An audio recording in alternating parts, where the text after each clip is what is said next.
Françaises, Français, mes chers compatriotes, je m'adresse à vous ce soir en raison de la situation internationale et de ses conséquences pour notre pays et pour l'Europe, et cela après plusieurs semaines d'action diplomatique. Vous êtes en effet, je le sais, légitimement inquiets devant les événements historiques en cours qui bouleversent. Emmanuel Macron a prononcé des mots lourds de conséquences. Une déclaration qui pourrait redessiner l'équilibre du monde, plonger l'Europe dans une nouvelle ère de conflit. Que signifie réellement ce discours? Quel enjeu pour la France et pour le reste du monde? C'est ce qu'on va analyser ensemble dans cette vidéo. Restez bien jusqu'à la fin. Avant d'entamer le vif du sujet, faites ceci, likez et abonnez-vous si ce n'est pas encore abonné, parce qu'ensemble nous allons décrypter ça et vous allez donner vos avis en commentaire. Let's go. Françaises, Français, mes chers compatriotes, je m'adresse à vous ce soir en raison de la situation internationale et de ses conséquences pour notre pays et pour l'Europe, et cela après plusieurs semaines d'action diplomatique. Vous êtes en effet, je le sais, légitimement inquiets devant les événements historiques en cours qui bouleversent l'ordre mondial. La guerre en Ukraine, qui a entraîné près d'1 million de morts et de blessés, continue avec la même intensité. Les États-Unis d'Amérique, notre allié, ont changé leur position sur cette guerre, soutiennent moins l'Ukraine et laissent planer le doute sur la suite. Dans le même temps, les mêmes États-Unis d'Amérique entendent imposer des tarifs douaniers aux produits venant d'Europe. Enfin, le monde continue d'être sans cesse plus brutal et la menace terroriste ne faiblit pas. Au total, notre prospérité et notre sécurité sont devenues plus incertaines et il faut bien le dire, nous rentrons dans une nouvelle ère. La guerre en Ukraine dure maintenant depuis plus de 3 ans. Nous avons, dès le premier jour, décidé de soutenir l'Ukraine et de sanctionner la Russie. Et nous avons bien fait. Car c'est non seulement le peuple ukrainien qui lutte avec courage pour sa liberté, mais c'est aussi notre sécurité qui est menacée. En effet, si un pays peut envahir impunément son voisin en Europe, alors personne ne peut plus être sûr de rien. Et c'est la loi du plus fort qui s'applique. Et la paix ne peut plus être garantie sur notre continent même. L'histoire nous l'a enseigné. Au-delà de l'Ukraine, la menace russe est là et touche les pays d'Europe. Nous touche. La Russie a déjà fait du conflit ukrainien un conflit mondial. Elle a mobilisé sur notre continent des soldats nord-coréens, des équipements iraniens, tout en aidant ces pays à s'armer davantage. La Russie du président Poutine viole nos frontières pour assassiner des opposants, manipule les élections en Roumanie, en Moldavie. Elle organise des attaques numériques contre nos hôpitaux pour en bloquer le fonctionnement. La Russie tente de manipuler nos opinions avec des mensonges diffusés sur les réseaux sociaux. Et au fond, elle teste nos limites. Elle le fait dans les airs, en mer, dans l'espace et derrière nos écrans. Cette agressivité ne semble pas connaître de frontières. Et la Russie, dans le même temps, continue de se réarmer, dépensant plus de 40% de son budget à cette fin. D'ici 2030, elle prévoit d'encore accroître son armée et d'avoir 300 000 soldats supplémentaires, 3 000 chars, 300 avions de chasse de plus. Qui peut donc croire, dans ce contexte, que la Russie d'aujourd'hui s'arrêtera à l'Ukraine? La Russie est devenue, au moment où je vous parle et pour les années à venir, une menace pour la France et pour l'Europe. Je le regrette très profondément. Et je suis convaincu qu'à long terme, la paix se fera sur notre continent avec une Russie redevenue apaisée et pacifique. Mais la situation que je vous décris est celle-là et nous devons faire avec. Alors face à ce monde de danger, rester spectateur serait une folie. Il s'agit, sans plus tarder, de prendre des décisions pour l'Ukraine, pour la sécurité des Français, pour la sécurité des Européens. Pour l'Ukraine d'abord. Toutes les initiatives qui aident à la paix vont dans le bon sens et je veux ce soir les saluer. Nous devons continuer d'aider les Ukrainiens à résister, jusqu'à ce qu'ils puissent négocier avec la Russie une paix solide pour eux-mêmes et pour nous tous. C'est pour cela que le chemin qui mène à la paix ne peut pas passer par l'abandon de l'Ukraine. Bien au contraire. La paix ne peut pas être conclue à n'importe quel prix et sous le diktat russe. La paix ne peut pas être la capitulation de l'Ukraine. Elle ne peut pas être son effondrement. Elle ne peut pas davantage se traduire par un cessez-le-feu qui serait trop fragile. Et pourquoi? Parce que là aussi, nous avons l'expérience du passé. Nous ne pouvons pas oublier que la Russie a commencé d'envahir l'Ukraine dès 2014 et que nous avons alors négocié un cessez-le-feu à Minsk. Et la même Russie n'a pas respecté ce cessez-le-feu. Et nous n'avons pas été capables de maintenir les équilibres, faute de garanties solides. Aujourd'hui, on ne peut plus croire la Russie sur parole. L'Ukraine a droit à la paix et la sécurité pour elle-même, et c'est notre intérêt, et c'est l'intérêt de la sécurité du continent européen. C'est en ce sens que nous travaillons avec nos amis britanniques, allemands et plusieurs autres pays européens. C'est pourquoi vous m'avez vu ces dernières semaines rassembler plusieurs d'entre eux à Paris, aller les retrouver il y a quelques jours à Londres pour consolider les engagements qui sont nécessaires à l'Ukraine. Une fois la paix signée, pour que l'Ukraine ne soit pas à nouveau envahie par la Russie, il nous faut le préparer. Cela passera à coup sûr par un soutien à l'armée ukrainienne dans la durée. Cela passera aussi peut-être par le déploiement de forces européennes. Celles-ci n'iraient pas se battre aujourd'hui, elles n'iraient pas se battre sur la ligne de front, mais elles seraient là, au contraire, une fois la paix signée, pour en garantir le plein respect.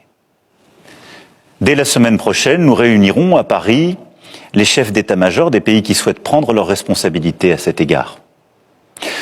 C'est ainsi un plan pour une paix solide, durable, vérifiable, que nous avons préparé avec les Ukrainiens et plusieurs autres partenaires européens, et que j'ai été défendre aux États-Unis il y a 15 jours, et à travers l'Europe. Et je veux croire que les États-Unis resteront à nos côtés.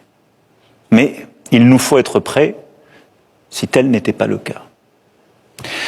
Que la paix en Ukraine soit acquise rapidement ou non, les États européens doivent, compte tenu de la menace russe que je viens de vous décrire, être capables de mieux se défendre et de dissuader toute nouvelle agression. Oui, quoi qu'il advienne, il nous faut nous équiper davantage, hausser notre position de défense, et cela pour la paix même, pour dissuader.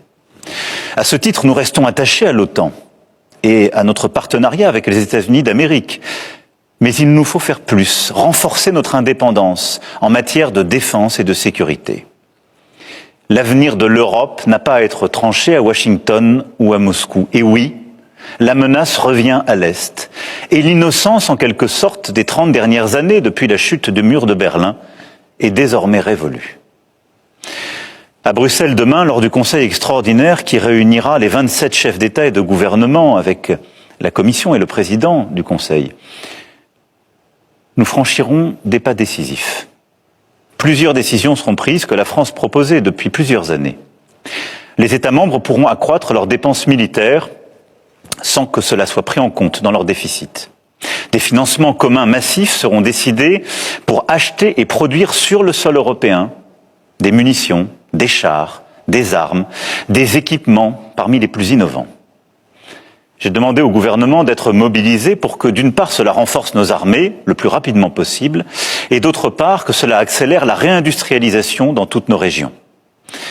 Et je réunirai, avec les ministres compétents, les industriels du secteur dans les prochains jours. L'Europe de la défense, que nous défendons depuis 8 ans, devient donc une réalité.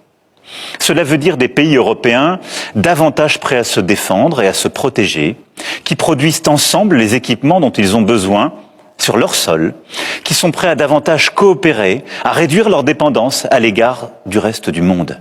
Et c'est une bonne chose.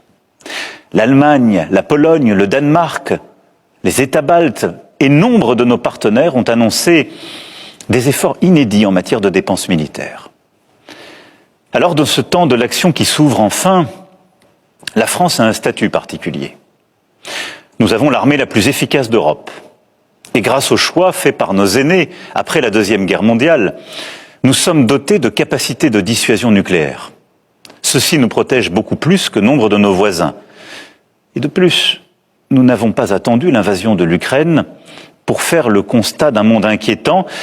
Et à travers les 2 lois de programmation militaire que j'ai décidées et que les parlements successifs ont votées, nous aurons doublé le budget de nos armées en presque 10 ans. Mais compte tenu de l'évolution des menaces, de cette accélération que je viens de décrire, nous aurons à faire de nouveaux choix budgétaires et des investissements supplémentaires qui sont désormais devenus indispensables. J'ai demandé au gouvernement d'y travailler le plus vite possible. Ce seront de nouveaux investissements qui exigent de mobiliser des financements privés, mais aussi des financements publics, sans que les impôts ne soient augmentés. Pour cela, il faudra des réformes, des choix, du courage. Notre dissuasion nucléaire nous protège. Elle est complète, souveraine, française de bout en bout. Elle a, depuis 1964, de manière explicite, toujours joué un rôle dans la préservation de la paix et de la sécurité en Europe.